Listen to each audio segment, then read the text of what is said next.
Peter. Which one of us could do a laugh like, Peter. what's his name? Flight reacts. That Not quite. is not it. Whatever that was, Peter. it's not that. The horse is here. Whatever that was, it was not. The horse is prepared for battle. 2 James like that before the USA game. Belongs. That's why it Really? lost. Probably threw so many interceptions that game. Yeah, exactly. James Winston. Like, you know, one of those guys. Hello, everybody, and welcome back to the 2-minute warning. Dialogue. Sorry, I'm here with always with JJ and Ben. What? Sorry, keep going. My bad. James Winston is one of those guys that you want to love so much, but he went to FSU, so it's like you can't. You gotta hate him. And you gotta hate him for that. But that's why Jesus taught us to forgive. The hard parts in our life make us who we are. Wow. There aren't that many things in life that I hate, and that is one of them. Speaking of. Jameis Winston? You hate Jameis Winston? That too, Why do you hate Jameis Winston? because he went to FSU. What? He went to Besides FSU? that, awesome human being. Can we just take Wait, a moment? wait. Is that a where he go question? I got it right. No, Can we just take a moment and note that Andrew's wearing an Ohio State alum jersey right now? yeah, that is pretty crazy, honestly. Well, he played for Washington. I think this is Let's the go fir- to Washington. This is Our the- best the player first went step. to Ohio State. This is the first step. Went to Poop State. Sorry, wrong. I said the word. Yeah, but like He's literally our best player. that's true. I'm gonna root for Ruben Bain, even Yes. though he went to Miami. Yes. but I probably wouldn't buy a jersey Say of him his for that name. reason. If he's the best, Tampa Bain. if he's your best player, would you buy a jersey of him? No. Because okay, I'm sorry, I like the guy, but I can't. Chase. Whoa, what the? Oh, Chase Young isn't even close to your best player at any No, time. I got this for $20, dude. That's fair. Come on now. I'm just kidding. Come on now. It looks Did you get good. that one from the sale that I sent? Or is that different? No, this was from the thrift store. Oh, okay. My sister just brought it to me today. It's really nice. Number 99 looks Yeah. good. She also had found two New York Jets Aaron Rodgers jerseys. Oh. Yeah. That's like the anti. But they're like $20. I'd take So one. I know that's what I'm saying, right? It's a $20 jersey. How can you say It's no to a $20 ironic. jersey? It is, It's yeah. fun. That's, Yeah, that's it why. is kind of funny. But It is ironic. Ben, how you been? You've been sick, I've heard. Well, I had some sickness the last 2 days. We would have recorded last night for those at home, but I was sick. Yeah. Since we last left off, it was July 4th weekend. Oh, what an awesome weekend! Oh, all Feels like a around. long time ago. It was July 4th. It does, yeah. Which But it was a really good weekend. 250 years of America. Whether you, I won't even say it. What a great time! 250 years. So many fireworks. The firework display in Washington D.C. unmatched. I don't know if it's the biggest in the world, but biggest It in has to U.S. be. history. 850,000 shells. The previous highest amount in the U.S. history was 80,000. So that's They a went whole. on 850. That's a whole that's the 790,000 biggest. more, or whatever. DJ For sure. Trump gets it done Yeah, it's pretty once impressive. again. Do the math on how much that Where'd you cost. watch fireworks? Because you didn't hang out with us for some reason. So I got up at 4 a.m.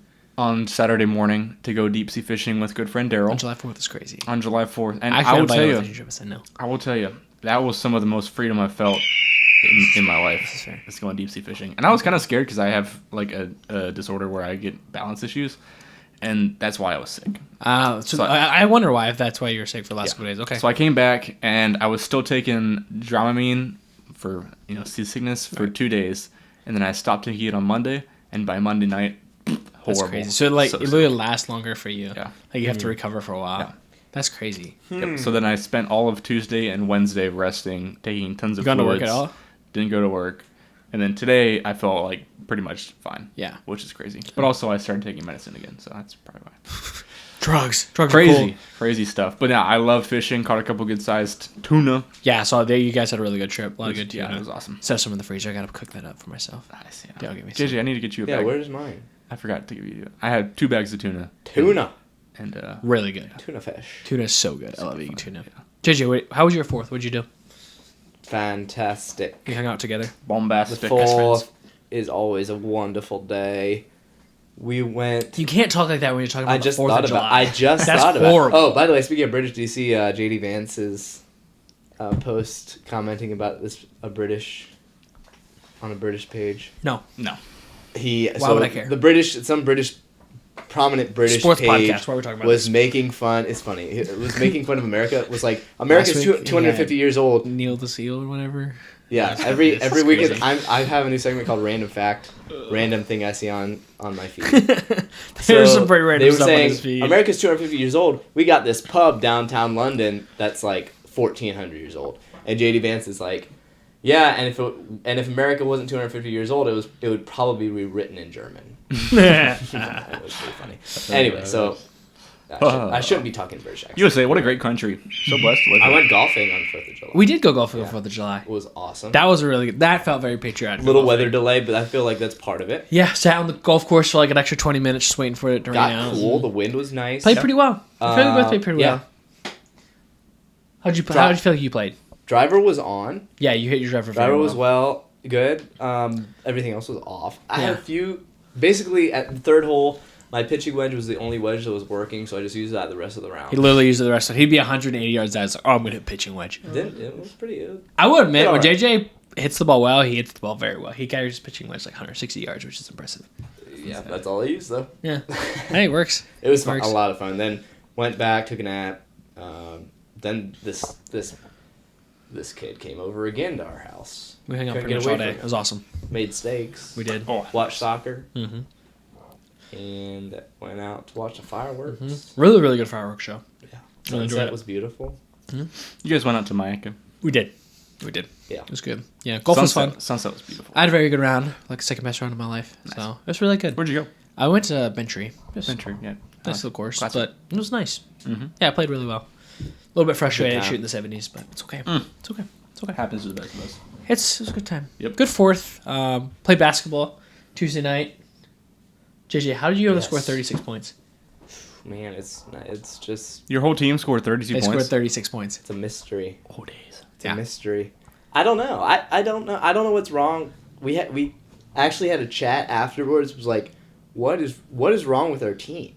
We don't know. I mean, you have two of the better players in the league. So Zach came up to me, our best player, Zach, came up to me and who's like, so like, what do you think is going wrong? And then he was like, this is how I'm feeling. I feel like we're playing so hard, like harder than the other team, so hard. We're gassing ourselves, and nothing is happening. And I was like, I feel the exact same way. Like I'm working my ass off Well, bleep, bleep, Guys. bleep. out there on the court, and nothing is like. I don't get the ball, and when I do, I shoot it and I miss it, and that's the same way for everybody else. Like our rhythm is off. I don't know. And the thing is, like, if you have a game like that where you shoot 10%, but we've done it like 3 or 4 times. Yeah. I think that's just So weird. I don't know what's going on, but got 5 games to get it back. Yeah, we'll figure it out. I don't Figure know. it I don't know anymore if we'll figure it out, but I love that option. You will. I'm not worried about it. You guys have a good team.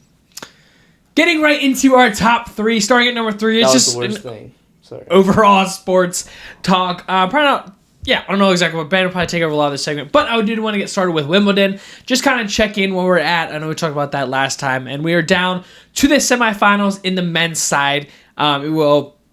Semifinal will start tomorrow morning at 8:30 with Arthur Ferry from Great Britain. Will play Alexander Zverev from Germany. Zverev is the number 2 player in the world currently. Very, very good player. And on the other side, at 10:30, a absolutely incredible matchup. Jannik Sinner will play Novak Djokovic Yes, sir. at 10:30 a.m. These are the 2 players now, it feels like, with Alcaraz out, that are going to be here pretty much every single time. Zverev is also very, very good. Kind of barreling toward probably a Zverev Sinner final, but Djokovic has been kind of playing really well the last couple tournaments, and you never know what'll happen with him. He's getting older, but still somehow finds a way to get there. And then in the women's singles, we have the final on Saturday.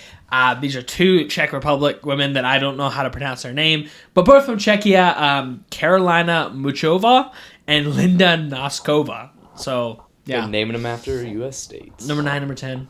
So, not a whole lot to say about Wimbledon, just kind of a little check-in, see where we're at, and if you guys want to, put a little I'll tennis tomorrow probably morning. watch it. I kind of want to put that on tomorrow morning. For sure, the Sinner Djokovic match. Sunday is the final, right? Sunday would be the men's final. I'll yeah. definitely have that on. Yeah. For Well, sure. I think I need to put a reminder, 10:30 tomorrow morning, put on the Sinner Djokovic.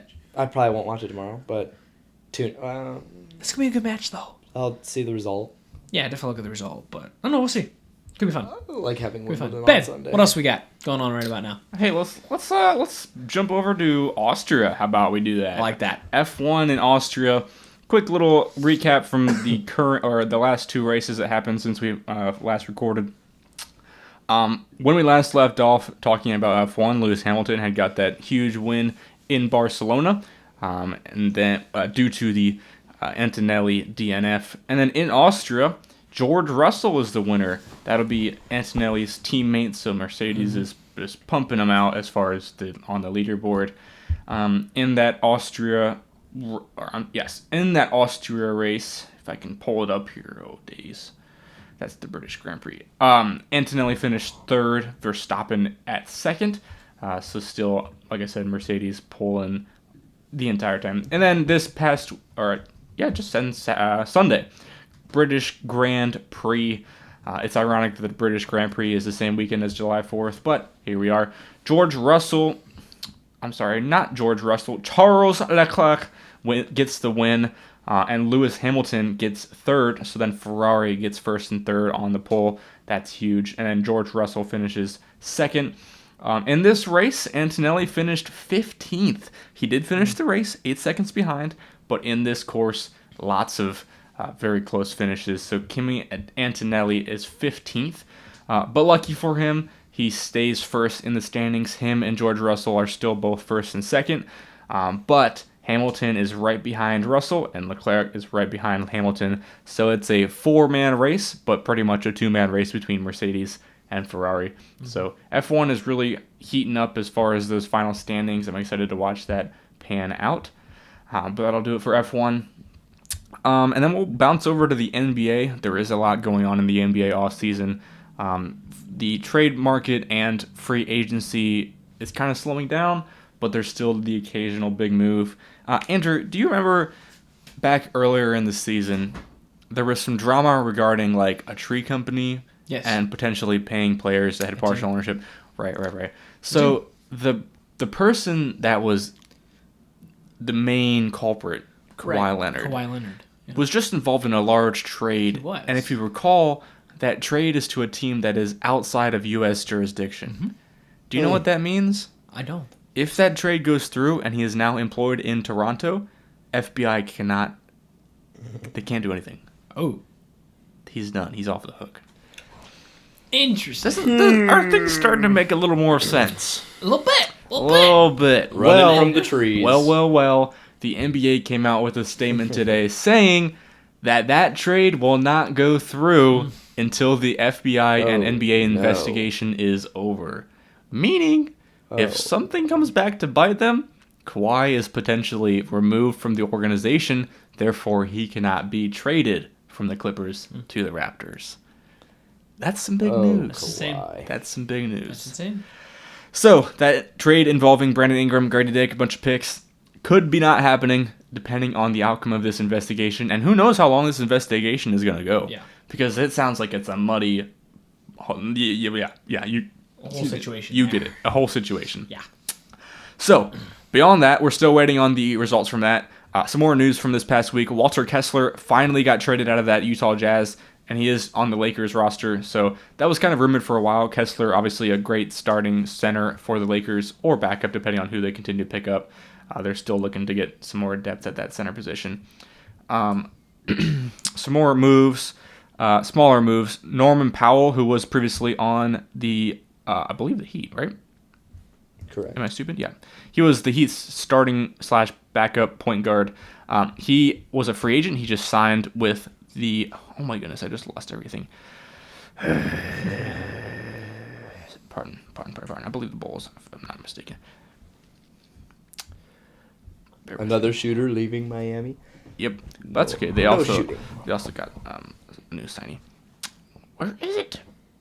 There it is. Yes, he signs with the Bulls. The Bulls are trying to rebuild now. They drafted Caleb Wilson. They got some more young talent coming up. So Norman Powell, as their veteran, will be very good. John Collins signs with the Pistons, hoping to revive his career. The biggest one from that last week was probably Mitchell Robinson. This was a huge shock. Mitchell Robinson, obviously a key part of that Knicks core to get them a championship, signs with Boston. Crazy. Boston. That's crazy. That's a rival, an East Conference rival, and he gets signed by Boston. Obviously, a lot of money. I don't think Mitchell Robinson wanted to go to Boston, but you can't turn down money. Money talks. So that's a huge jab to the heart for many Knicks fans. But obviously, Boston getting a huge key part that they've been missing. But we'll also talk on that later. And then the Lakers went on a spree of getting some free agents: Colin Sexton, Quentin Grimes, and Sandro Mamukelashvili. Nailed it. Got it. Perfect. Those guys are all key role players on their respective teams. So obviously, Lakers are stacking up some depth from their team. They have a very Caucasian lineup so far, if that makes sense. Kelly Oubre Jr. signed with Pacers. That's a nice key role player. He might even get some starting spots. Who knows? Obviously, they're making a push. And then the Spurs got Tobias Harris, another one of those great veterans who could be a backup to their young stars. And then the biggest trade from last week, Paul George and Jaylen Brown. I'm sure many of you have heard of it already, but Jaylen Brown officially traded to the 76ers for Paul George and a plethora of picks. I have a question about that one. Okay, Jaylen Brown is a very good player. Yes. He is, a fantastic player going to the Sixers, but will it work in Philly? Just with their offense, with how they run. I think that's the biggest question is I think everybody can agree it's a good player, but is it a good fit? Yeah, I understand. And my opinion is yes, it'll fit better than the Celtics. Okay. Because on the Celtics, you think about it now, they had him and Jason Tatum, who are very similar in player types. But isn't him and Maxey kind of the same way? Yeah, but Maxey doesn't lead the team the way Joel Embiid does. It still is Joel Embiid's team. Maxey was just the star point guard that helped him when he was injured. So this is going to be a Jaylen Brown Maxey backcourt with Joel Embiid in the front court. Now, that's insane to me. That's going to be scary because the Celtics didn't have that front court depth, right? That the 76ers do. So I think it'll be a great fit. I just think if you're the Boston Celtics, you just got screwed over because that was a horrible trade. You just traded for a 36-year-old with essentially the same contract as Jaylen Brown. Mm-hmm. If you're trying to contract dump Jaylen Brown, why'd you trade for someone worse than him with the same contract? That just doesn't make any sense to me. Yeah. That part was a little frustrating. Mm-hmm. I think they could have gotten more for Jaylen Brown if they would have waited a little bit or maybe ask a different team. But ultimately, maybe you got rid of a little thorn in your side and maybe it'll help you. I don't know. Mm-hmm. I don't know what their thought process was, but I trust Brad Stevens. He's a very, very smart player. Sixers Celtics will be a fun matchup. Yeah, oh, absolutely. If I were the Sixers, I'd trade Embiid right now. Oh, really? For sure. Why? He's played 30 games in the past 3 seasons. But doesn't that make them a well-rounded team with Joel Embiid on the court? I would trade Joel Embiid, get a serviceable center, and they'll be fine. Interesting. Some picks. That's a thought. But I think Joel Embiid still brings so much to their team in the playoffs. You saw it in the playoffs. Yeah, but I can't trust him. They beat the Celtics. They got swept by the Knicks.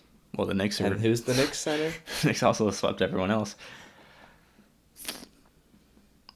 It's hard to see. Embiid, nah. Yeah. On the other hand, Celtics still going to be scary. Obviously, I believe Paul George will probably come off the bench on that one. There's so many free agents. I'll just try to name them real quick. Vucevic is going back to the Magic. Love to see that. Jonathan Isaac back to the Magic. Get there. So many small guys that it doesn't really matter. Oh, fan favorite Pat Spencer leaves the Warriors to go to the Suns. What are we talking about? Hey, like I said, fan favorite. If you know, Why is he a fan favorite to you?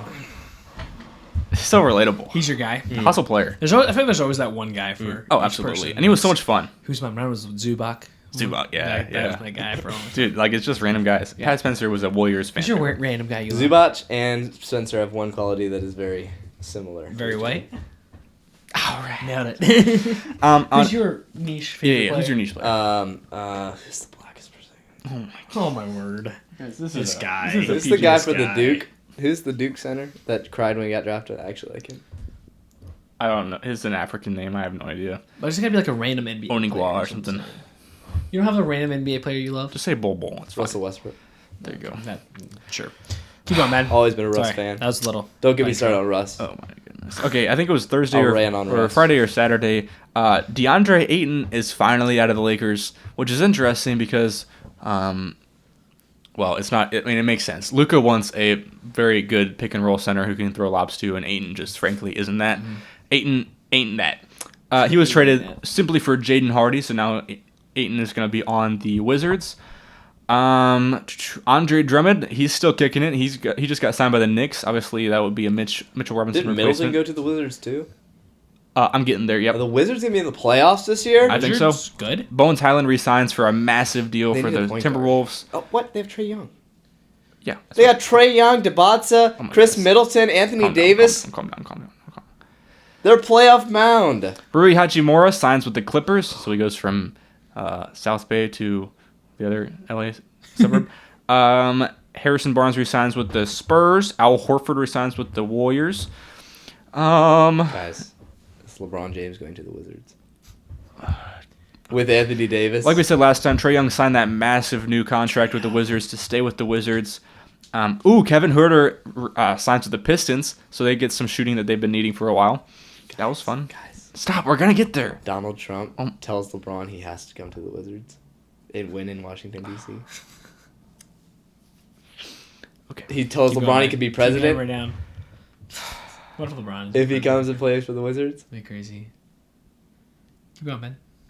I'm getting there. What do you got? Luke Kennard, the Lakers legend from the playoffs there, that insane assist to LeBron to get that buzzer beater, signs with the Suns. Suns are building a team of scrappy little shooter kind of guys. Jackson Hayes leaves the Lakers for the Jazz. I'm kind of building it up because I want to talk about the Lakers roster because it's really interesting. Why is it interesting? It's Seems to be a theme of Ben's topics today. We'll get there. Dean Wade leaves the Cavs for the 76ers, potentially clearing up space for someone else, if you know what I mean.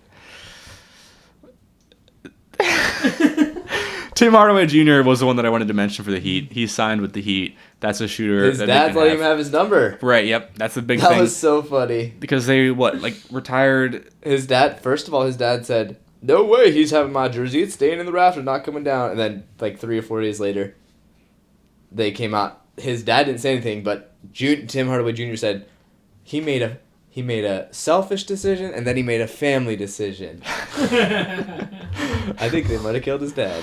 So now Tim Hardaway Jr. gets that number 10.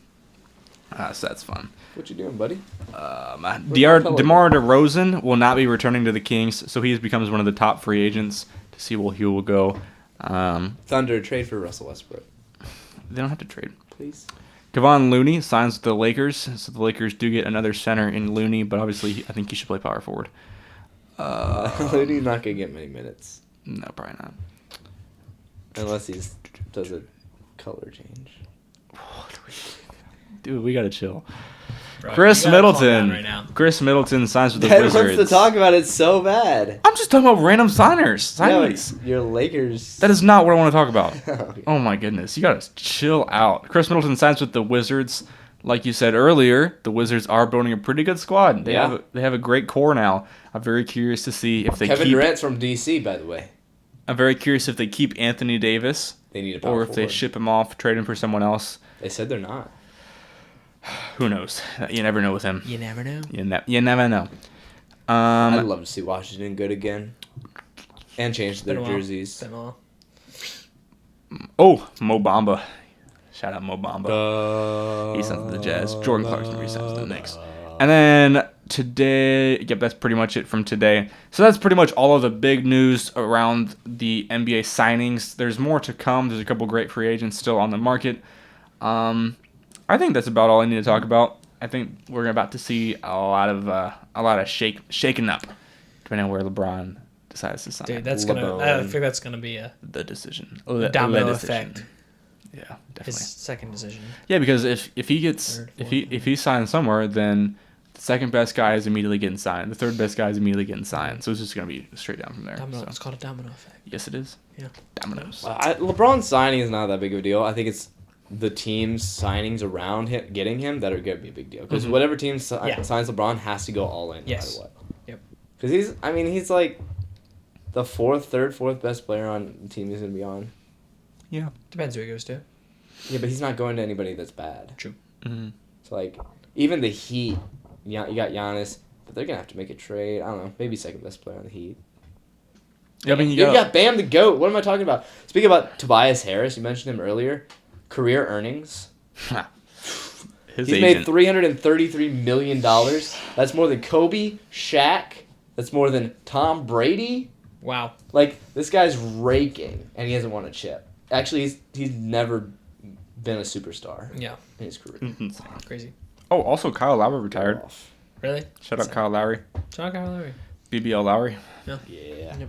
Yeah, you're telling me to calm down? You're saying that? That's just funny. Moving on to our number Whoa! two thing. Oh, yeah. To our number two thing of the week. Talk a little bit of All-Star weekend here. The All-Star games. I always say weekend. It's a Tuesday and a Wednesday. Or Monday and a Tuesday? Something stupid. I think it's a Monday and a Tuesday. Hang on. We always do that. 26 first-timers. 26 first time All-Stars. What? Crazy. Before we talk about the All-Star game, we got to talk about the Home Run Derby. Home Run Derby always comes first. I believe it's on Monday night, July 13th. We're getting to the Home Run Derby. 6 out of the 8 participants have been decided already.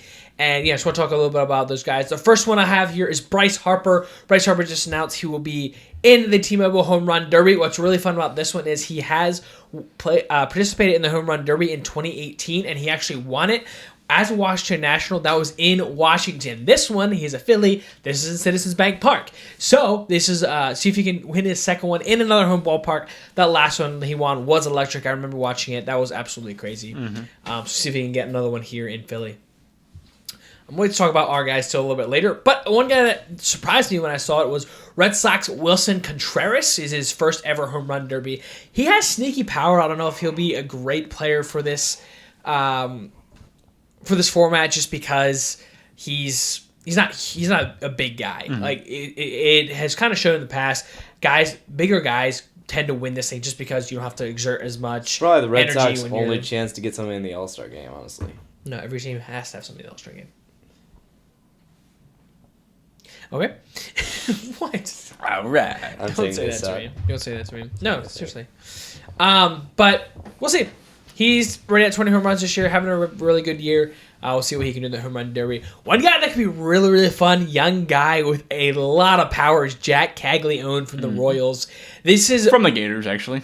well, whatever, former Florida Gator, but he's a guy. I feel like there's always one that's a little bit underrated going into this format. I feel like he's a guy that could surprise a lot of people, because I feel like that a casual baseball fan, they have no idea who Jack Caglione is, and he is a big guy with a ton of power, and he could be sneaky good in this home run derby. Yankees Ben Rice is another participant in the home run derby, having a very, very good year. This is, I feel like, more of a wild card, because yes, he's hitting a lot of home runs, but you don't think of him as a huge power guy, but he's been showing power this year. And I feel like a lot of these home run derby guys, you kind of know who's going to be really good just by looking at them, and he's not quite the guy I would expect to go really, really deep in this home run derby, but he's having a really good year, so you never know. And then we heard that Jordan Walker, Cardinals player, is in the home run derby. First ever. I don't remember the last time the Cardinals player was in the home run derby. I'm really excited about this. Having a phenomenal year. This is a guy that could be sneaky good. He's big. He's got a lot of power. He's not going to have to exert a ton of energy just to get the ball out of the ballpark. He's got to be able to hit those 440-foot home runs. This is a guy that could be really good in this Now in this this was format. a guy. Now here's a guy. But I think your favorite Ooh, going into this one say his name. is Tampa Bay Rays Junior Caminero. If you remember last year, Junior Caminero was in the home run derby. This actually makes him the first ever Ray to represent twice in a home run derby, which is really cool. And he put on a show last time in the home run derby. Didn't quite win it, but he turned a lot of heads, as he was a rookie last year, right? Correct. Yeah. So second year, going back in it. Did he win it last year? No. He finished runner up. Yeah. They had to give it to Raleigh because they were in Seattle. So. Yeah. So that means Bryce Harper's going to win this year. Yeah, he put in a great performance, and a really, really fun Pete's to see. not there? Really fun to see. Who's going to be in this one? So that brings me to the next question. There are 2 spots remaining. Who would you guys vote, or who would you guys like to see in this home run derby? Is there anybody that pops in your head immediately? I mean, they have to be Toronto Blue Jays. I want Schwarber versus Bryce Harper. See, I feel like you got Toronto. Phillies. I don't think you'll get another one. No, but that would be perfect. It's in Philadelphia. 2 of them? I'd be down. I think one that could be fun is Nick Kurtz. Yes. That's another big guy, big Amish, very, very Get good the player. big Amish in the home run I derby. would love to see Nick Kurtz in the I home run love derby. I think it would that be as well. incredible. Let's look over the roster here. who'd be really good to see in there. How about that? How about Murakami? That would be interesting. I think he's hurt right now. I don't think he's going to be able to play. Hunter Goodman would be fun. I love anytime catchers are in there. It's really fun. Also, I don't think Rutschman will go in this year, but he put on a show the one time he was in because he can switch hit. Anytime you have a switch hitter in the Home Run Derby, it makes it really fun because they usually go from both sides of the plate. So I think that would be a really fun one. That probably about ends it for me anyway. James Wood. James Wood would be fun. I think he was in it last year as well. He's another big guy that could be fun. But I think my number one vote for the last I like Kurtz. one of the spots is Nick Kurtz. I think he should be. He would make it really fun. And then going over to Tuesday night, we have the All-Star game. Crazy All-Star break is here already. This year is flying by already. But just go over the starters and then also, just kind of go over the whole team and see what we're dealing with. So, starting with the American League starters at catcher, we have Oakland Athletics first-time All-Star Shea Langoliers. Fantastic catcher there for the Athletics, having an incredible year. Started out really, really hot. It's cooled off a little bit as of late, but he has been the best American League catcher this year, and he will start for the American League. Voted in at first base was Vladimir Guerrero Jr., which is crazy because he has like 8 homers this year or something, or like 11. But he's actually not going to start. He's been struggling with back problems and, been kind of hurt all year, so he elected not to play. And Nick Kurtz will be the starting first baseman for the American League in the All-Star game. At second base in his first All-Star game is Ernie Clement from the Blue Jays. This one, I know I talked about last time, was so many Blue Jays that were up close to the top. This one, it was deserved. Ernie Clement has been the best second baseman in baseball this year. For sure in the American League second baseman position has been pretty terrible this year. And it's definitely Clement's. Here at third base, your boy, Junior Caminero, will start for the American League at third base in his second All-Star game. I have right now here Bobby Witt at shortstop. Because he's back, so he's going to start at shortstop. I believe Vladimir Guerrero Jr. is the only starter that has actually opted out of this All-Star game. So Bobby Witt will start at short. Mike Trout will start in the outfield. So good to see in his 12th All-Star game. Finally healthy. Finally being the guy that I still think is maybe the best player, probably the best player of all time. And he did it for so long. It was so good. And to see him back starting an All-Star game is so, so good. But actually, one thing I missed, Byron Buxton did get hurt. So he will not start in the All-Star game. He was your starting center fielder, and also Aaron Judge as well. I don't think either one of them is starting. So, but we haven't had replacements for them yet. They haven't been announced like who's actually starting. But I know Buxton's not starting. I don't think Judge will be back in time for that All-Star game. And then at DH in his 4th All-Star game, Yordan Alvarez, having an MVP caliber season so far. Incredible player for the Houston Astros. He's maybe been the best hitter in baseball this year. Triple Crown, he will be, he's right up there for Triple Crown this year. He'll be your starting DH for the American League. Moving over to the starters from the National League at catcher in his first All-Star selection. And his first one he's actually available for, Drake Baldwin, catcher from the Atlanta Braves. He's been by far the best catcher this year. Really good to see him doing what he's doing. At first base in his 10th All-Star, Frederick Freeman will be your first base starter. I feel like that one could have given it a little bit different, maybe just a little bit of Dodgers bias in this one, but you can never be mad when Freddie Freeman is your National League starting first baseman.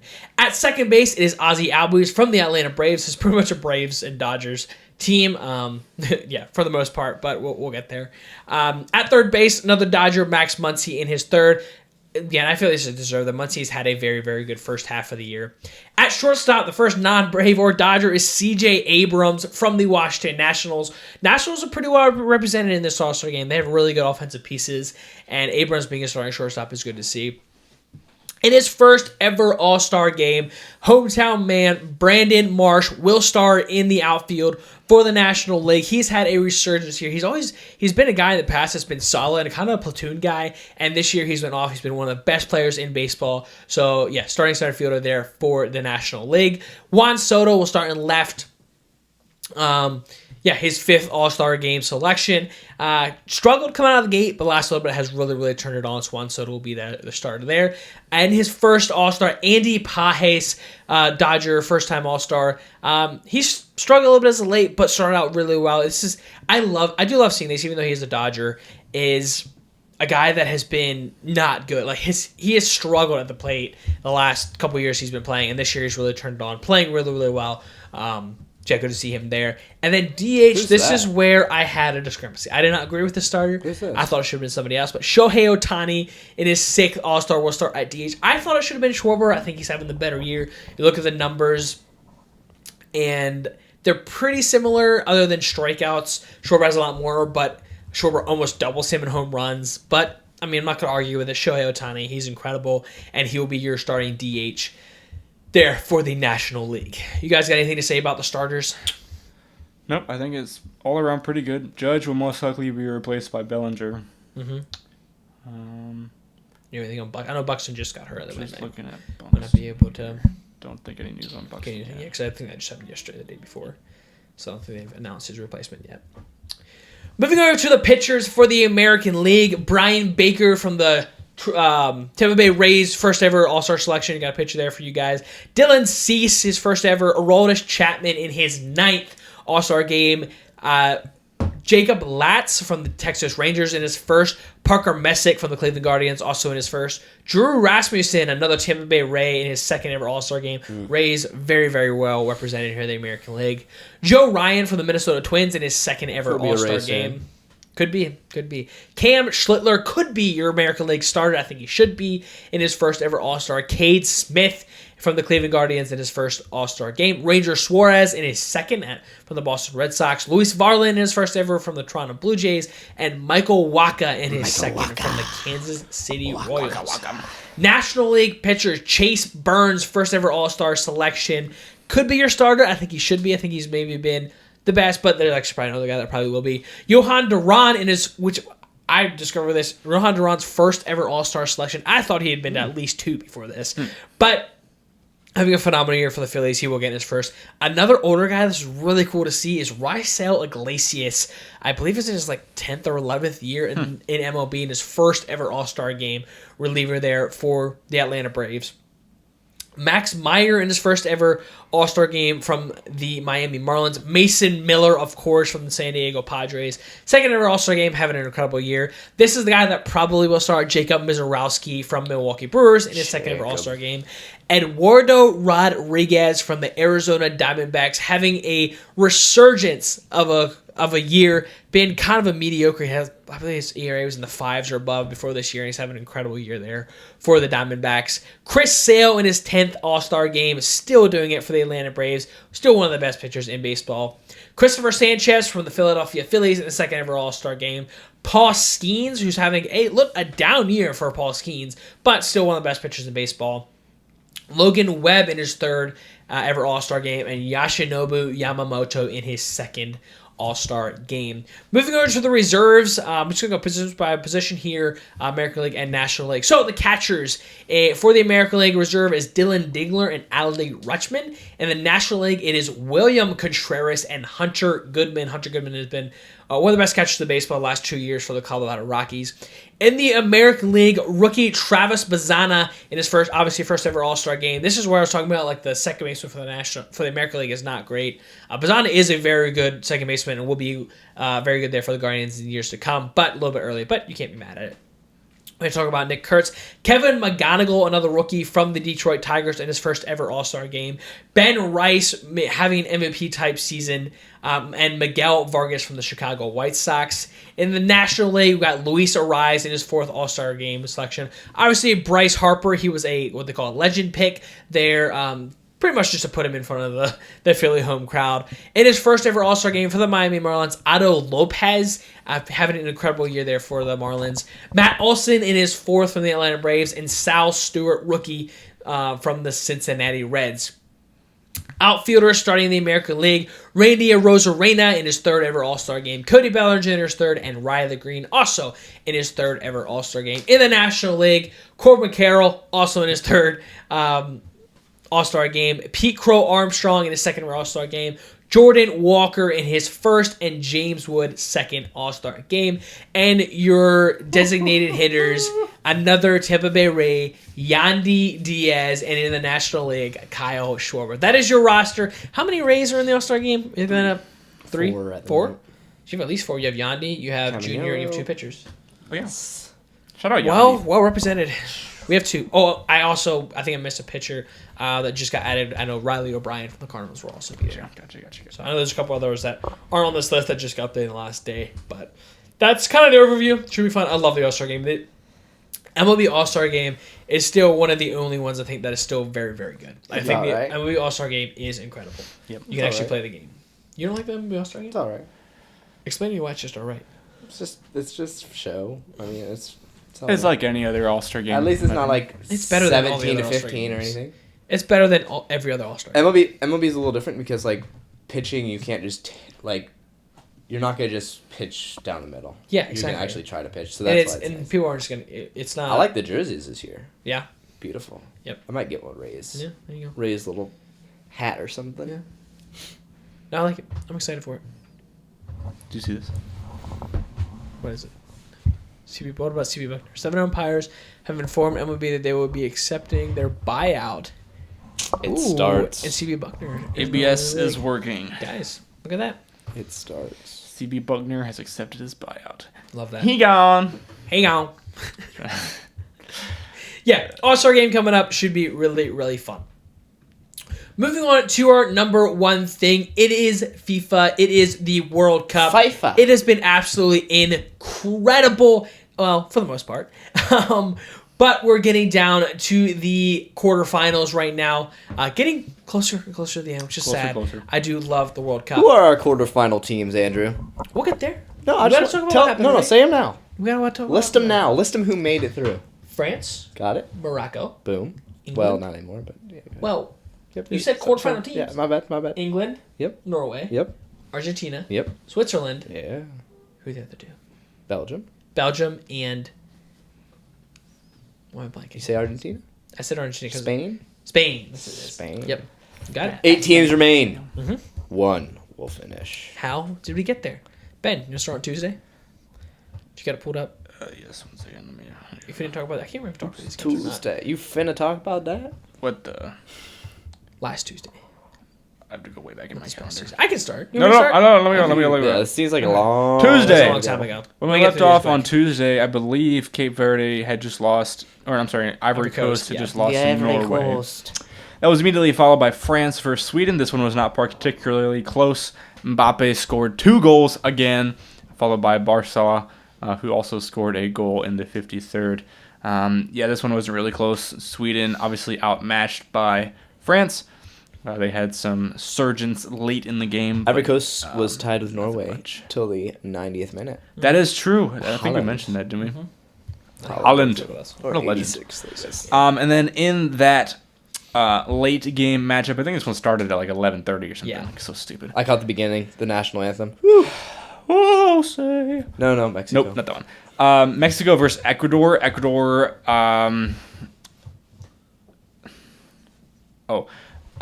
Mexico came out early, scored in the 22nd and 31st minute. They looked like they were going to be dominating that game. Ecuador's goalie did not have a particularly good game.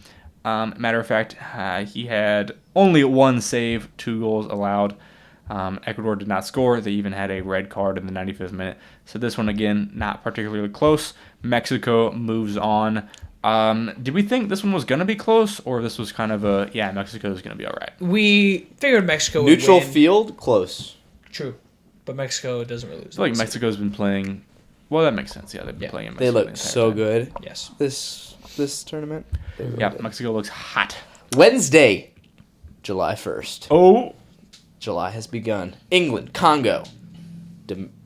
Congo, Dominican Republic. No, it's not Dominican Republic. Congo Yes. DR. Yeah, it is. Department of Rats. Anyway. It's not Dominican Republic. 7 minutes in. Scared. Congo strikes first. England shocked. Punched in the mouth. England kind of dominated from thenceforth, but couldn't really establish anything in the offensive. Democratic Republic of Congo. Democratic Republic. Same thing. Democracy. But finally, Harry Kane decided to do it himself. Goals in the 78th and 75th and 86th minute. England survives a scare from Congo. Was there any drama in the end there with Congo? Or was it kind of they just Not held really. them They off? kind of once it felt like Congo. I mean, what's got good? the early goal, and then once England finally got that first one, and then Yeah. got the second one, it's kind of over. tough. They One of those a- things where they had a free kick at the 97th minute, Right, But they missed it. So drama in this next one, Andrew. a little bit. Belgium, game, no bit. Senegal. I had picked Senegal. I was high on Senegal. I had told Andrew before. Well, in fact, I had told Andrew in this game, Senegal went up 2-0. I said, boys, I do not want to see Senegal in the second round. As a United States fan, I do not want to see those boys. They were fast. They were flying around the field. Number 10, I always forget his name because it's strange, but they have some incredible strikers, offensive players on their team, and they were lighting it up. Belgium looked like they were not ready for the challenge, but they were. Belgium strikes back in the 86th minute. Romelu Lukaku. Lukaku, that villain, he comes in. Lukaku looks like he's a football player, Yes. but he is a He's a big darn boy. good soccer player. Powerful shot, 86th minute. 3 minutes later, Belgium strikes again, 2-2. Now, you're going to have to remind me how this one ended because I know VAR came into play. There was a lot of drama, but I'm not. If I try to talk about the details, I might forget. So we're tied 2-2 here. They were tied 2-2. Went into extra time.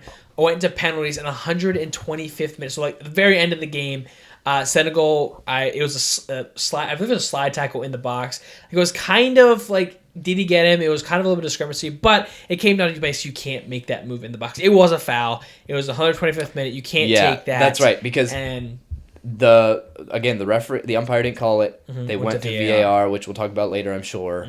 And then they got a penalty kick. Do we want to talk about VAR now or later? we'll talk about it next Later. year. Okay. Yeah, but yeah, gave Belgium a penalty kick. It took a while for them to review it, and then Senegal's also like stumping on the circle box where you put the ball down and kind of taking it badly. But Belgium still And then, scored. am and won the I game. incorrect in saying that Senegal was offsides at the No, end that there? was the Croatia game. Okay, That gotcha. was different. Next game. USA. The United States of America. USA takes on Bosnia Herzegovina. We had to play two teams. Yeah, we had to play two teams here. Bosnia kind of just happy to be here. U.S.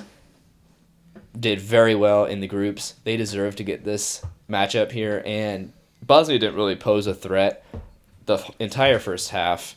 Balogun got a 45th minute shot right before the extended time there. It was kind of like we were a little bit sleepy, not really ready for the moment, but we kind of controlled at the same time. And then when Balogun scored right before the half, you're like, yes. Like, Balogun also like, had scored earlier on this is offside. huge. This is huge. Yeah. We dominated the first half for sure. Oh, man. And then we're up 1-0, controlling again. Bosnia put on a little bit more pressure in that second half, and this is when it happened. 64th minute. Bosnia. How did it happen? Was it in the box? No, it was outside the box. It was outside kind the of box. it was a long ball, and it kind of didn't look like much when it happened. Balogun was fighting for a ball. It didn't look like a whole lot in the play, and then all of a sudden you see they're reviewing it. Bosnian player went down. Looks like he's in pain. I think play kept Balogun. going. They didn't stop They playing. didn't They didn't call stop a foul it. or nothing. Balogun went down as well, and then we hear a whistle. We're going to review. Going to VAR, and we also hear the announcer say, "Is that a red card?" Is that a red card? And everyone's like, "No, that's not a red card." Like, no, there's no way that's a red card. Looks Like a lot he worse was in slow He was motion. looking at the ball. He happened to step on the guy's ankle. Like that's not a red Real card. There's no way. time. You're looking at worst a yellow. Maybe let him probably yellow. There was some contact there, but slowed down. It looks like a horrible play, and the decision was made by VAR that Balogun is out of the game. Which, I did not know this, but he is. That means he's out the entire rest game. of the next match. Correct. USA is down to 10 players on the pitch. Not looking good. We're up 1-0. All I remember when watching this game is, where did we watch this game? We watched it. Your house. Our house. Daryl's. Yeah. No, Daryl's house. It was Daryl's house. The tension was high. Yes, it was. The tension was high. I remember the 30 girls were minutes. kind of laughing and like talking, and I just look at Andrew and we're like, this might not be good. We might lose. This might not be good. Phonetic pace the rest of the game. Not Belgium. Bosnia-Herzegovina putting on a show, firing on all cylinders, trying to get that goal. Obviously, like, you're down, it's 11 on 10 ball, trying to get that score. A yellow card in the box, or outside the box, Andrew. Foul outside the box. Yellow card, foul outside the box. Malik Tillman. One of the best goals I've ever seen from a United States player. Just over the wall. Left off the couch, Andrew. Called it a quality goal. Butts were off the couch. Penalty shot. He'd done it before. Curved around. Upper left hand corner. Bosnia can't get to it. Not to mention, it glanced off of our Bosnia's guy's head, right? One of the guys on the wall. That was the next That was the next game. I thought he did it on this one, too. No, it was literally within an inch of his head. Like, it was so close. Tipped his head that he didn't hit it, and then it went right by. Yeah. But still, one of the most beautiful shots I've ever seen. And just the time, such a clutch shot. Yeah. Such a clutch shot. Mm-hmm. USA moves on kind of strenuously. We know that we're going to be down Balogun, but you're thinking Belgium, pace of play, how they play, this could be a team we could beat without Balogun. Correct. Thursday. Moving on to Thursday, in the first game of the day, Spain looked like maybe a team that could win this tournament. They win 3-0 against Austria. Absolutely dominating. They score in 36th minute in the first half, and then also in the 89th and 66th. Not much to say about this one. Austria got through, but Spain dominated. Spain's defense is legit. Very, very good. In the game of the day, Portugal played Croatia. And in this game, absolutely incredible. They go up in the no goals in the first half. Croatia has a very good defense. Portugal with Ronaldo has been a little bit slow, but Ronaldo is able to score a penalty shot goal in the 68th minute to put them up. Croatia went up in the 53rd minute, 1-0, and then Ronaldo tied it with the penalty in the 68th. Portugal did not look good. Portugal did not look good early, but they found a way to get it. And then in the 94th minute, Portugal scores a goal. And okay, that's it. That's got to be it, right? No, it was not. Later in extra, I believe it was in the final. It was in the final minute. Yes. Croatia scores. Like, dude, this is crazy. Croatia actually pulled it off right after Portugal did, and this is a game's going to extra time. VAR comes in. The player is. So what happened is the Croatia player was clearly onside at the kick. So so they basically come down the left side, cross it, and at the kick of the cross, the Croatia player is onside. But a guy in the box jumps, and it barely nicks the top of his head. You actually can't even see it, the ball move at all. They actually have a technology that if the ball gets hit, there's a jump, there's a bar, basically what do you call it? Just a bar that goes straight, and then if it gets touched, it jumps. And the only thing they saw is that jump. That's how you figure out how they touched it. And Croatia offsides, and that's how the game ends. Absolutely crazy ending. It's an incredible game. Great run from Croatia, but Portugal able to move on. Switzerland played Algeria. Switzerland wins 2-0. Switzerland's defense looks really good. They've kind of, I know I went earlier and said they're still in, but they haven't scored a ton of goals. They like sitting back. But they had a good draw against Algeria, and they do win 2-0. Score in the 10th minute and the 46th. And not much to say after that. Ben, Friday. What a great day of soccer. Mm-hmm. Football. Soccer. Start out with the early game, Australia versus Egypt. In my opinion, this one could have gone either way. I think Egypt probably had the upper hand as far as the odds go. And the game went that way. It was an early goal from Egypt, from Ashore, I think that's how you say his name, in the 13th minute. Back and forth game, no goal scored until the early in the second half when Haney, I think his name is. Own goal in the 55th minute, which means that Australia ties 1-1. How did that own goal happen? I think it was just bounced off of their own guy or something goofy like that. And then, like I said, back and forth the entire game. Look at the momentum chart. Huge momentum swings, but Egypt had the momentum most of the second half. And they had a couple yellow cards. But we're going to penalty kicks. Penalty kicks are so fun. I wish they'd do them during the qualifier pool play as well, but I understand you can't do that all the time. They go the full, however long, 120-something minutes. And then we're going to penalty kicks. And if I can read this correctly, I got them here pulled up if you need them. I think I have it here. Okay. There's only 2 misses, right? Yep, and they're both by Australia. And they're both by Australia. So Australia starts out, I believe. Yep. Mm-hmm. Australia starts out, and they miss the first kick, so they start at 0-1. Egypt comes up, hit it, and then they go back and forth, back and forth, back and forth. And then the final one, Australia missed again. Or Australia misses again, which means it's still 3-2. Egypt comes up and kills it 4-2. So Egypt wins on penalty kicks. You'll love to see a game decided that way. Hate it for Australia, love it for Egypt. Egypt moves on to play, unfortunately, the winner of the next game. Wow, what a game this was. Did you watch this one? I did. Oh my, this was incredible. Days, what a game. Cape Verde, obviously the huge underdog this entire tournament, the Cinderella run, the hero in the making of, his name, Vozina, just Vozina. I don't know how to say his first name there. Vozina, the goalkeeper who had the crazy first game and then continued His story is wild too. Incredible, yeah, super cool story. And I'll talk a little bit more on that later. So yeah, Cape Verde versus Argentina, the powerhouse. Cape Verde. Well, I'm sorry. Let me back up. Messi scores in the 29th minute. Are like, okay, this is how it's supposed to be. Argentina's gonna win. They're gonna dominate this entire game. Not the case. Cape Verde.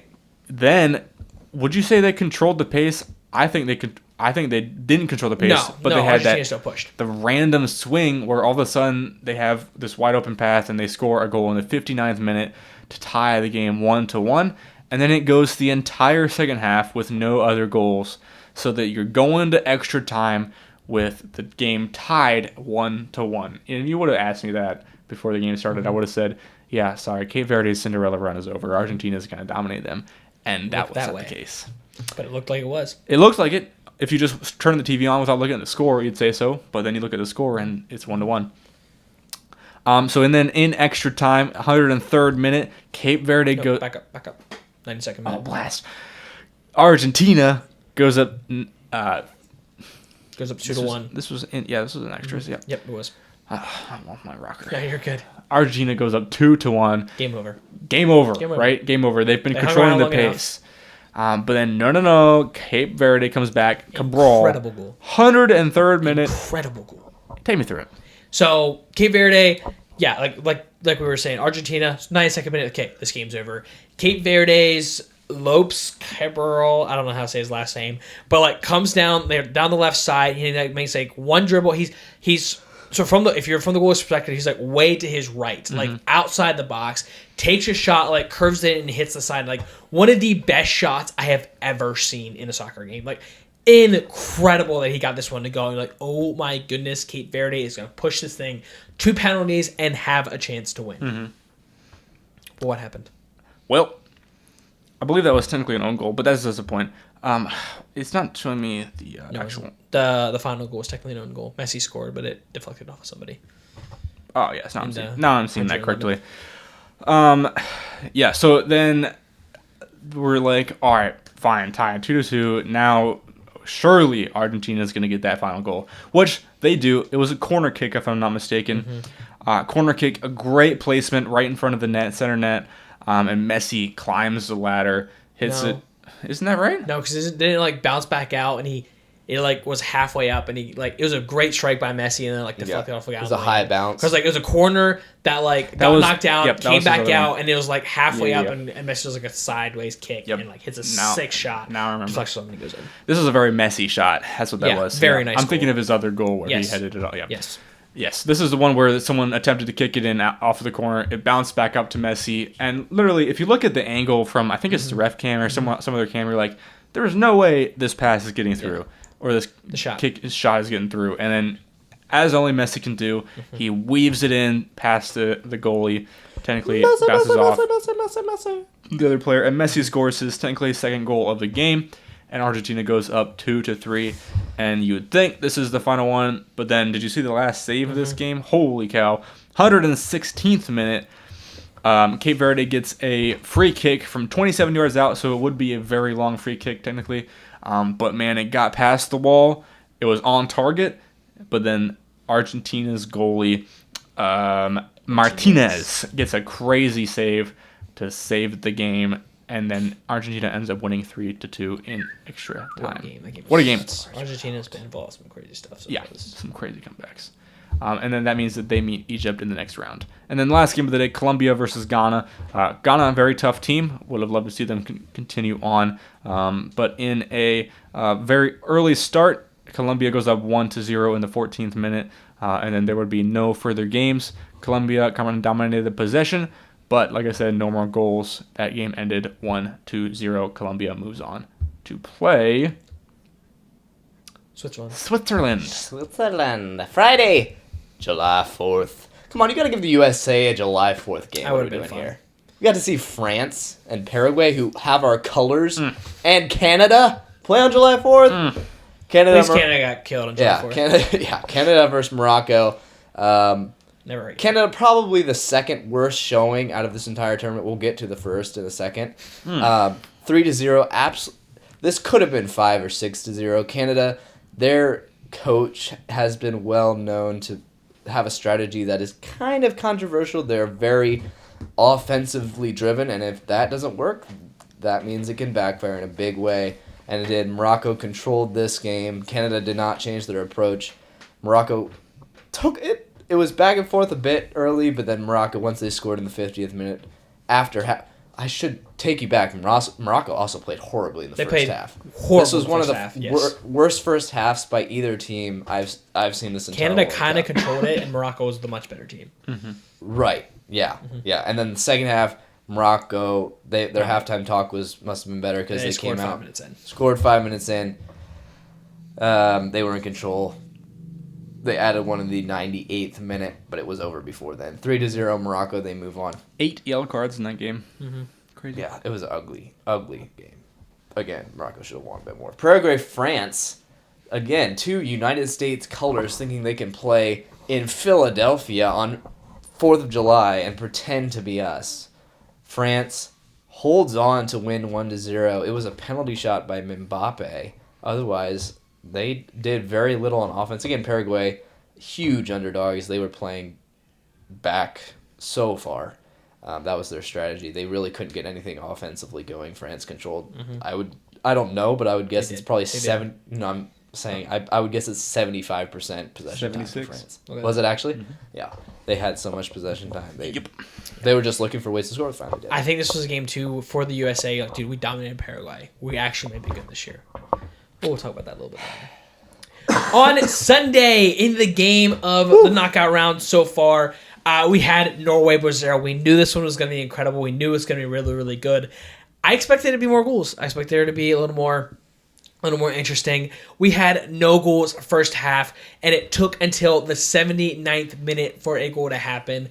But it was a header from Erling Haaland. If you see in the replay on this goal, it was really, really cool. He's basically just like jogging around and hanging powerful. out. Like he's literally basically walking down the pitch, walks into the box, gets a header in, and just like heads it in. You think of like a great white shark swimming, and then all of a sudden he sees like a seal. Yeah. That's what I imagine. Yeah. Just turns it on. And puts it right in. And then his second goal was even better. Outside the box, when he's coming down completely all the way in the left side, top corner, takes one pass and gives him an opportunity, puts it just probably the best shot of the tournament, like low, bottom right corner, beautiful shot, and it's 2 goals from Erling Haaland. Brazil would add one in the 100th minute from Neymar on a penalty, but that's pretty much all she wrote. Erling Haaland puts Norway into a quarter-final. Guess how fast Haaland's shots have been clocked before? 60 miles an hour. Do you have a guess? I don't know. Yeah, I'm going to say 79. Because the power on that shot was like, holy cow, how fast is that? That's insane. He has been clocked up to, so the highest I've ever recorded is 93 miles an hour. You're not stopping that. That's boys. Insane. You're not stopping that. Insane. One. That's insane. And especially from 20 yards out, there's no chance. He is the most Viking I've ever seen. He is a Viking. I mean, you can't tell me anything. If he had a beard, yes, but he doesn't. But if you wouldn't play soccer, I think he'd have a beard. Probably. Imagine him playing hockey. Dude is massive. They're just so big. Wild. In another game that was absolutely fantastic, England played Mexico, and boy, we had some drama in this one. No goals for the first quarter of this game, and in the 36th minute, Jude Bellingham puts England up 1-0. You're like, dude, okay, 1-0. We're just getting started. Probably a little bit for another goal. Not to be. Just 2 minutes later, basically like 30 seconds of actual game time. Like basically England kicked it off. So England scored. Mexico kicks it off. England like immediately gets a turnover, goes down, and Jude Bellingham scores once again. So you're just like that. It's 2-0. You're like, okay, going in half, 2-0. Mexico's got to figure something out. Mexico scored before half. 4 minutes later, in the 42nd minute, Mexico makes it 2-1, and we have a game on our hands. So, in the let me see here. Okay, first. So you got second half. England up 2-1. And England gets a red card up 2-1. Okay, this is Mexico's opportunity. They've been playing really, really well. But England is the one that gets a penalty shot. They get a penalty shot in the 60th minute, score, and go up 3-1. Harry Kane finishes the penalty shot, go up 3-1. And then just 9 minutes later, Mexico gets a penalty shot of their own in the 69th minute, makes it 3-2. But that is all she would write. England holds on, even with a red card, down a man, able to hold on and win this game 3-2. England impressive. Moves on. Incredibly impressive. Very, very impressive. To win in that environment. Mm-hmm. First win in 15 years. Mm-hmm. England might do it this year. They're good. Ben, start on Monday. I think we're all going to talk about the second game. We'll start on Monday afternoon. A great game between two respectable European countries, Spain and Portugal, two legends, one old legend, potentially in his last World Cup, and one young legend in his first of many World Cups. Yamal versus Ronaldo. This game did not deliver a lot. It was Spain domination pretty much the whole game. They had a lot of possession, a lot of momentum, or it was pretty even possession, but momentum was always on Spain's side. But no goals the entire game until the extra 91st minute when Spain finally got a goal from, please hold, Mariano. Spain has not allowed a goal yet. No, they have not. That is impressive. Spain's not allowed to go all tournament. I believe, if I'm not mistaken, Ronaldo had a penalty kick to tie it. No. Am I mistaken? Yes, you are. I must be mistaken. I must be just thinking of a different game. You're thinking of Messi. I'm thinking back on the ISO Speed live stream that I was obviously watching. I was not watching it. Yep. But yeah, Spain moves on. Their continued dominant fashion. Potentially Ronaldo's last World Cup. You hate to see that. But at this point, he's not doing much for the team. So maybe that's not a bad thing. Ronaldo's prime. Then we have to talk about the next game. Sweet! And then the next game happened, and another team won, and we're going to Tuesday, right? Yeah, let's save the game to the end, actually. Yeah, I want to rant I on agree. that one. Yeah. We need JJ, a moment. Tuesday. Oh, great game. Argentina, Egypt. Has Argentina looked good to you? No. Because I don't. They look like what you told me Norway was going to be. Yeah. To be fair, It's true. A really good player, But they keep winning. Defense is not well. It's kind of like the 2025 Florida basketball team. Okay, that's enough. Yeah. Ibrahim scores in the 15th minute. Egypt goes up 1-0. First half goes along. Kind of boring. Argentina makes it, or I'm sorry, Egypt keeps the lead into halftime. In the 67th minute, 6-7, Andrew. Egypt goes up 2-0. At this point I said it. We're singing a swan song to Argentina's out. Argentina. We're singing a swan song to Messi. Goodbye. But Messi has other plans. You cannot deny Lionel Messi. Romero strikes in the 79th, and then 4 minutes later, our boy, glorious King Messi, strikes again. 9th goal of the tournament. It's more than he had last tournament. He's older and he's scoring more goals. Did you know that 3 players have 9 goals in this tournament? Mbappe, Haaland, Messi.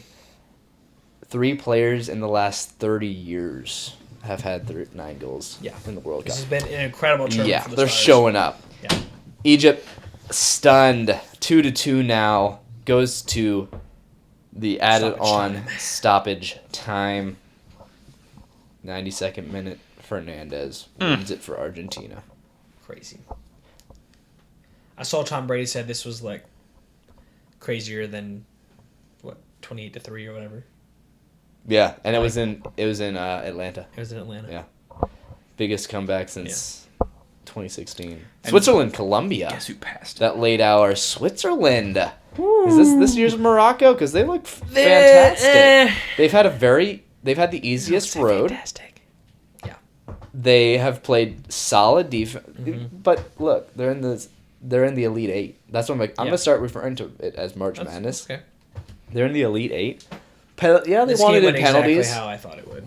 0-0. But No goals. Colombia's not really a good team either. They're decent on defense, not a very good offensive team. Switzerland, same thing. So somebody's gonna win it.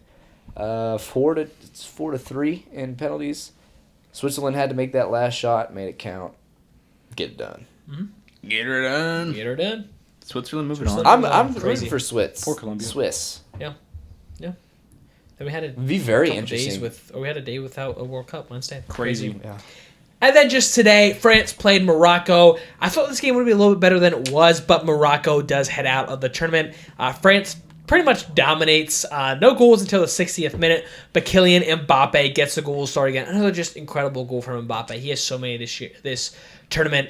Again, right outside the box, left number side. 10 should be number. I think it's number 10 for him of this tournament, which is absolutely crazy. And then also in the 66th minute, Dembele adds another one, and France wins 2-0. Which Morocco was down one of their better strikers, I believe. Yeah. But domination France looks Spain good. could be a match. France we looks see so good soon. Yeah, that could be really fun. All right, guys, we have to talk about it. I think it's time to talk about it. Belgium, United States. I noticed that all the matchups in that second round were like Close. One goal shootout. Except this one. There seemed to be one team that. First off, before we actually get into the game, we had news the day before. Donald Trump made a call, and Flo Balogun was in. I actually thought of this. I didn't say it. I thought about this. I was like, is this actually going to hurt? A distraction? Is this a distraction? Or if they could have just played without Flo Balogun, I'm here to tell you it wouldn't have mattered. Yeah, probably not. I don't think Balogun was the issue in this game. No. There's a few other issues. This is... Well, let's just go through the game, Okay. and then we can talk about how we felt about the game, what happened. So, it started really, really early. I don't know what's this guy's name. De Casteller, he's like a really young guy, scored just 9 minutes into the game, and early on, Belgium dominated. Like, we had no possession. We couldn't do anything. Belgium absolutely dominated. Sure enough, got a goal in the 9th minute. It kind of slowed down, and then once again, we got a foul right outside the box, just like the game before. Mm-hmm. And you're like, dude, what if Malik Tillman does it again? There had never been a player from the United States score 2 free kick goals in a World Cup. Malik Tillman did it again. It was an own goal, but it was beautiful. This is one I was thinking of. This one, I actually don't think this is called an own goal. I think it should have. It could have been a goal, but he went over the wall and actually hit the one guy in the head. So like Thibaut Courtois, the Belgium goalie, like went to his right, it deflected, went left, went in the back of the goal. And we went nuts. Like, dude, we're back. Like, we sucked the first little bit of the game, but now we have a chance. Great watch party atmosphere. Shout out to Andrew Lapp. Thank you. Ben couldn't be there, unfortunately. But we had a good watch party going. It was really, really fun. And that's about as excited we got, and it only lasted 2 minutes.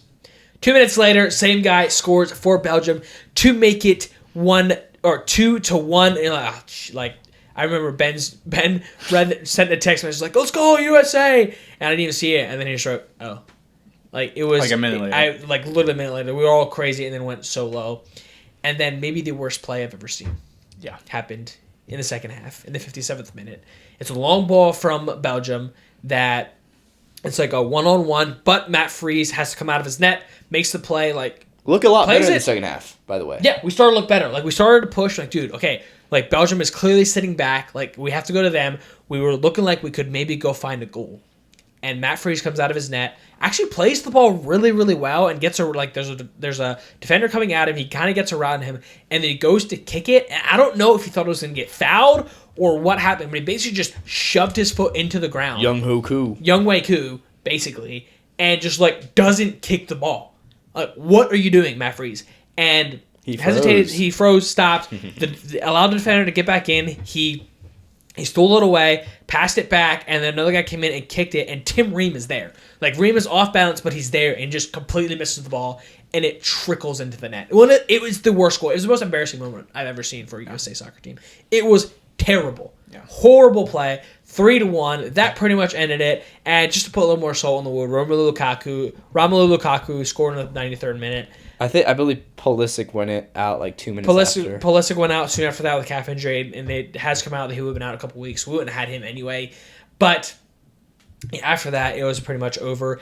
Actually, the subs maybe look a little bit better. Berhalter coming in actually looked really well. He just missed a goal. Thought he had it to make it a 1-goal game. I'm not gonna talk about other than that. What do you guys think about the gameplay and like how that went before we get into some more of the details? I don't know soccer very well. I don't watch it a lot. I don't know game plan. I don't know strategy. But I do know when a team or when a player or when players are playing scared. Yes, that's exactly And what I was gonna say. holy cow, they look like they're playing scared. They were. And you can't do that. And I get it. It's Belgium. It's a big, scary program. But know who you are. Have pride in your country. Like Switzerland, like Netherlands, like these other guys that don't have huge historical success, but they're still good programs. This is a good program. We have good players. But they looked like they did not want to be there. They looked terrified. They were afraid to lose. It showed. They played the game not to lose. I don't know what they were afraid of, but they were afraid of touching the ball a lot. I went back and watched the 2014 matchup against Belgium, and that United States team was so less talented than this one. Mm-hmm. Tim Howard had to make 16 saves. Yeah. They lost 2-1 in extra time. Mm-hmm. I loved that performance by the U.S. against Belgium in 2014 so much more than this. I still believe this is the best team we've ever had, and we played horrible. Go ahead. No, I think Ben nailed it. We played scared. I think I've talked to a couple guys, and I remember somebody said that. No, I just think this is who U.S. is. Like, we're just not a good soccer team. I don't think that's true. I think this year we're just as good as Belgium. Mm-hmm. We just played to not lose the game. You saw it with the Matt Freese play. Like, he was scared to make a play. Mm-hmm. He hesitated. If he just kicks that ball out of there, we have a chance. Mm-hmm. We have a chance to score. We have a chance to come back. We have a chance against Belgium. You saw it in towards the end of the game. I believe we were already down 3-1. But Flo Balogun has a ball at the top of the box, like passing in the top of the box, and he just leaves it for somebody else. Who there's nobody else there. Goes right to a Belgian player.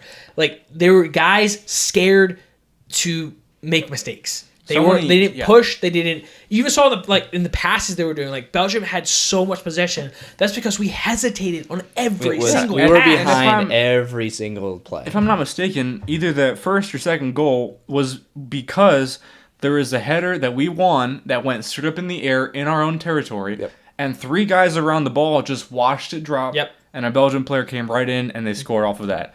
There were so many times I was just like, what are you doing? Get the ball. It's right in front of you. The first goal was because the second goal was like a decent header, which was like a 1-1 matchup. The first goal, I think one popped up in the air, but then the Belgian player brought it down, and there's 2 guys that if they slide, they have a chance to kick it out. Right. I think McKennie was one, which is surprising for McKennie. McKennie is usually our fireball, does everything, and he just went there and just went right past 2 guys. Yeah, they had to make a good play to make it, but they just it felt like it was there for the taking, and it wasn't.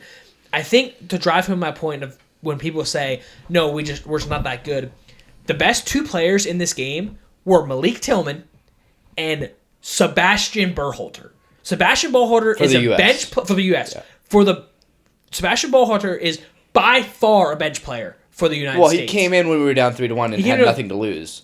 And that's what we needed to be with from the start. That is the mentality we should have came in. We're the United States. We've never been past this stage in 30 years. We have nothing to lose. It looked like we were playing for the championship and had everything to lose. Yeah. And we needed to be like Berhalter isn't even close to our best player, and he looked like everybody. Malik Tillman isn't our best player. Throughout the game, Malik Tillman was our best player in this game. Mm-hmm. By far. Really good. He played free. He made plays. He created chances. He was the only player that does that, and he is not our best player. Mm-hmm. We're more talented, Andrew, but it also showed that several players cannot play for us again. No. Tim Ream's done. Get him out. I don't want to see Freeze again. There's a reason he's an MLS goalie. I don't know. I think he can progress. He can. But yeah. Tim Ream's too old. Tim Ream got dunked on. Yeah. Yeah. By a 17-year-old. Yeah. And can I also not to rain down on US, but no, do it. Belgium was resting their 3 best players. Yeah. Mm-hmm. Their 3 Kevin best De Bruyne didn't players. even play in this game. The best middle fielder in the world. Not in the world, but he's very, very good. Yeah. Which they are getting older, but still, It was embarrassing. It was... I think what hurt the most is I remember the last World Cup when we weren't supposed to be very good. We had good chances against Netherlands, but it felt like another scary thing. I thought this team was different. I really did. I thought this team would play with fire, with nothing to lose, and go out and try to take it. They didn't go take it. If we would have lost 3-2 and we looked good, I'd be okay. We did not try to take this game. Mm-hmm.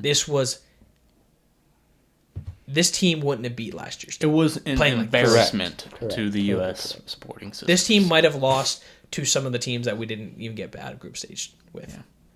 It was embarrassing. We were much. I will go out and say I know it doesn't look like it. I still think it's the best United States team we've ever had. 100%. I don't think anyone And would. we didn't get any further than we disagree have with before. that. And we couldn't even tie the best we've ever done. Terrible. Nonetheless, Belgium overcomes some propaganda that had been spread about them. They're going to play Spain tomorrow, which That'll be a is game. Friday. That'll be a great game. And then Saturday, Norway plays England. That's going to be fun. Phenomenal. And then Saturday, late game is going to be Argentina versus Switzerland. Another great game. Very interesting. So that sets up the rest of the round of 8 games. Should be really fun. It's going to be so much fun. I'm still loving the World Cup, guys. Yep. I don't know about you. I know the United States is out.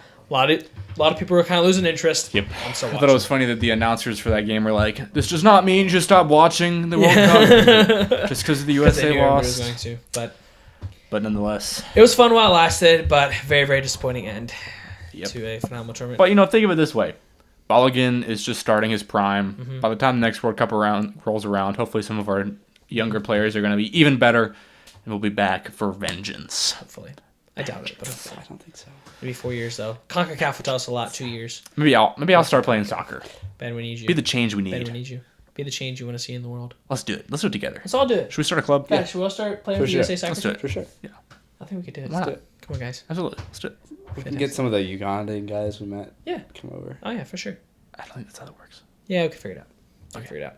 Moving on to our worst thing of the week. That probably we is can our talk worst about thing, but something we can just talk about really quickly here. Guys, I was super, super excited for the College Football 27 game. Oh, Way my to sneak days. in. I bought it. I bought it. You bought it? And guess what? What? I returned it. Did you actually? I didn't even play it. I Tell me returned why. What happened? it. This is always what EA does, and it pisses me off. Bleep. I was gonna turn it on. So I got it. I got the deluxe edition, so I didn't pre-order or anything. But I was gonna turn it on Monday when I was sick at home after the game ended. And then I started scrolling on Twitter, and I started seeing some stirring up in the Twitter archives, in the Twitter Depths. world. Bordeaux, if you're familiar with him. I am. Oh my days! Shout out Bordeaux. What a great guy. He is always promoting the game. He gives away loves the game. copies. He Yeah. loves the. He played 25 and 26, binged it. He streamed it like 24/7 when it came out. The dude is so into this game, he takes every team Yeah. and like Every team. spins I saw a that wheel idea. and like simulates every single game and like Yep. sits there and watches it. And he'll He's like, insane. He's he'll do- crazy. He'll do Dynasty and like Road to Glory for like every small mid-major team. He loves the game, and that's why I trust his opinion so much. And when I saw him talk about the College Football 27 video game, I was distraught. Sick to your stomach. EA has done what we always know them for. They added microtransactions to offline modes. Dynasty modes. So you have to pay to play to like progress in offline. So for those that don't know, you might know better than me, but what I'm learning about it, this would be the first game that I would have ever played as far as college football. Yeah, I've had the last two. He said that in order to progress to a level 99 coach, even if you had the exact career of Nick Saban, you would barely scratch the 90s. Yeah. Yeah. 7 championships. Basically to get to the upper echelon and get there quickly as well, you have to pay like real money, these microbytes or whatever to get there. And it's like $100. It's insane. It's not cheap. No, it's not. And I think what's most frustrating is, guys like Bordeaux are going to get there. Guys like me, they're going to play every once in a while that love to play this game. There's no chance. We're never going to get there. You're never going to get there. You would have to win over 15 straight championships in Dynasty mode to get level 99. That's insane. That's impossible, too. No, it's literally impossible. And even people like Bordeaux is going to take probably until the next game comes out to even get there. yeah. It's absolutely absurd. Mm-hmm. And not to mention that, I believe EA came out with another statement today, They did, yeah. That and just completely disregarding this entire thing.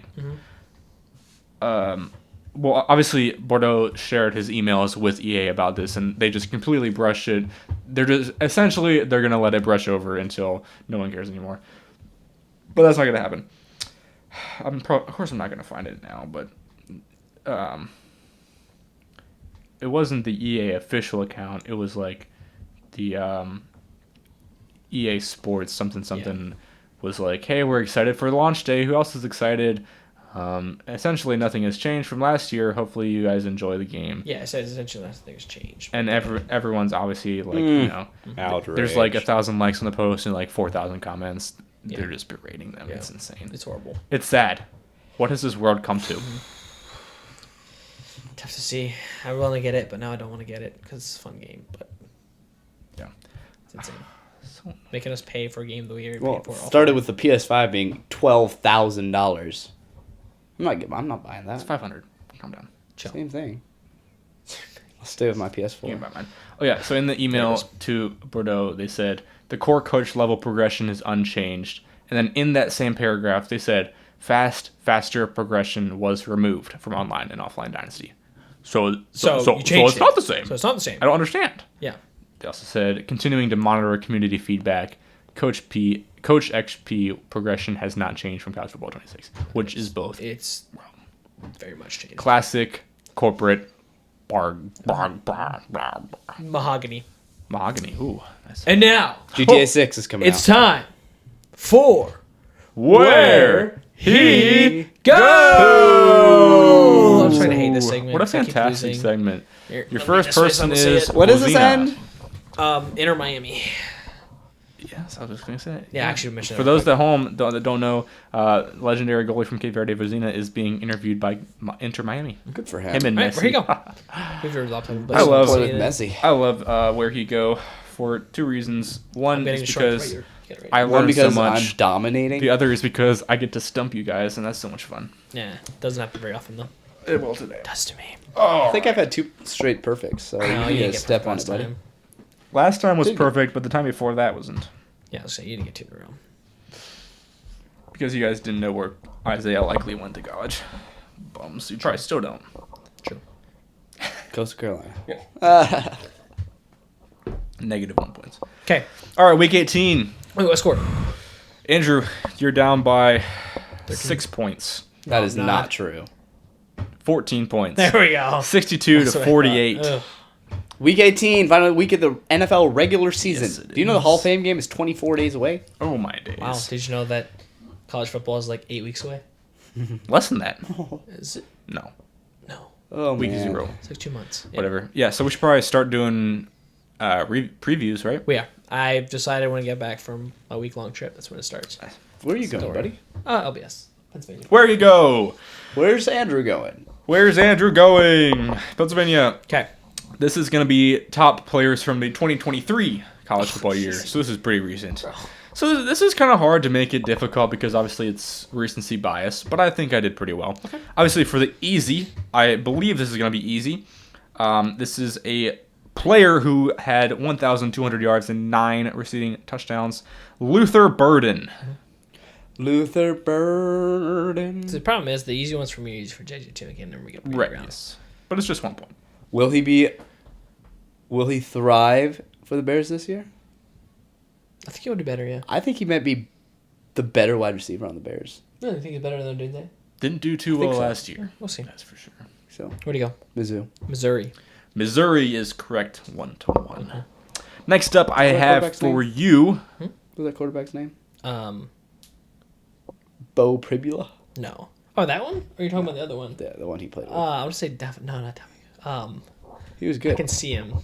Brady Quinn. Brady Quinn. Brady Quinn. Brady, not Quinn. Brady Quinn. Cook. Brady Cook. Brady Cook. Brady Cook. Same thing. Let him cook. Next player, Who's Cook? medium difficulty. This player had 1,700 yards on the ground, 21 touchdowns. This can't be medium. Unbelievable. Colin Ollie Gunn. Gordon. Oh, got it. Ollie Gordon. Got it? Wait. Oh, Please. No, I got it. Please. Where did he Please. Wait. Now I'm blanking too. Ollie No, I got it. Gordon, I got it. 1,700 yards. I got it. Dynamic offense this year. come from? Yeah. Dynamic. See, there's two that are like similar. Yeah, I They're always... similar colors, and I almost switched it I up. always I almost did the forgot. same thing. Oklahoma State. Oklahoma State. Oklahoma State is correct. I'm trying saying to Oregon see State. their You did the same quarterback. thing? No, I was going to say Iowa State. Oh, really? Yeah, I was thinking Oregon State. Iowa State. Because what Oklahoma State and Oregon State both orange. Well, it seems like Iowa State, Oklahoma State, those Big 12 schools always pump out good running backs. Yeah, they do. Chuba Hubbard, you got Check Jalen Warren. Like running backs. Yeah, those guys. Alan Bauman was their quarterback. He was fun to watch. Bowman, actually. Bowman. Bauman. Excuse me. Oh. Nice. All right, Perfect hard. sweep. I think this one would be hard because he actually wasn't on the list of top 100 players, if I'm not mistaken. I didn't even look all the way through. But this is the sack leader from 2023. Oh, boy. 16 sacks. Random Oh school. boy. It is going to be random. That's why it's hard. I have for you Javon Solomon. Whoa. He played all 17 games last year for the Bills. Give me as well some as wisdom, 16 Solomon. games in the year have before for the Bills. I'm asking for wisdom So right he's now. getting minutes. I don't think I've heard of this man. Javon Solomon. I don't know if I have I've heard either. of this man. But we're gonna give it a go. This is why it's the hard difficulty. I'm between Good. two. What round was he drafted in? Let's find out.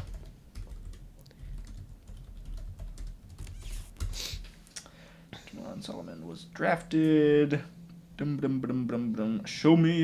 his He was draft. undrafted. Drafted in the 5th round to Buffalo. Going? Just someone. We don't know this guy. I was gonna say, remember that guy Dedrick Wise? Nope. I think he plays for FSU. Okay. It's not gonna be I was FSU. gonna say FSU, but he said small school. Very That's a small. problem. You say yours first. No, you go first. I'm gonna guess. So- Toledo. Huh? Toledo? Toledo. Holy Toledo. I'm gonna say Solomon. He sounds like he went to Nevada. Is it Tulsa? No, you were kind of on the right trail with the T. Tulane. No, now you're just throwing words out there. Tarleton State. No. Okay, who is it? Wait. They had a pretty good year in basketball. TCU. Small school. I don't know. Who is it? Troy. It was Troy. Oh, okay. The Troy That makes Trojans. sense.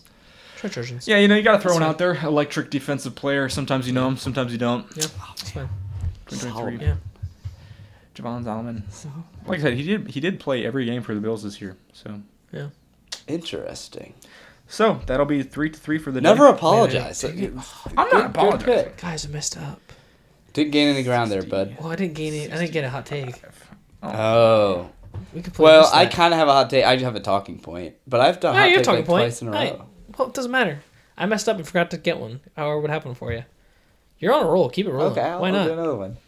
You know, I'll do if another people one. would send in hot takes, we would have some. But This one's gonna be good. This one's Maybe soccer that's oriented. ooh, USA will never win the World Cup. Whoa. That's not a hot take. All right, what you got? We gotta get Do out you of think here. U.S. We're is going for a while. purposely losing World Cups No, we just suck. because the world has to be good at something? No, we suck. Okay, what's your talking point? Okay. Something that I hate watching the World Cup. I'm gonna be honest with you. The first and second round, I did not enjoy. I enjoyed the highlights, the goal scoring. I did not enjoy watching soccer. Number one, because of VAR, but I'm not getting into that. That's not my hot take. My hot take is offside is the worst rule in all sports. Basically, in simple words, offsides is saying, I don't care, you don't have to play defense. You just let the player by you, it's offsides.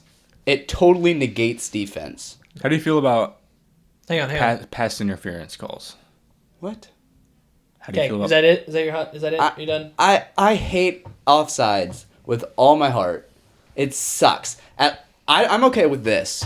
If they have an offsides line like they do in hockey, where it's one line on each side, inside the box offside sucks. Play defense.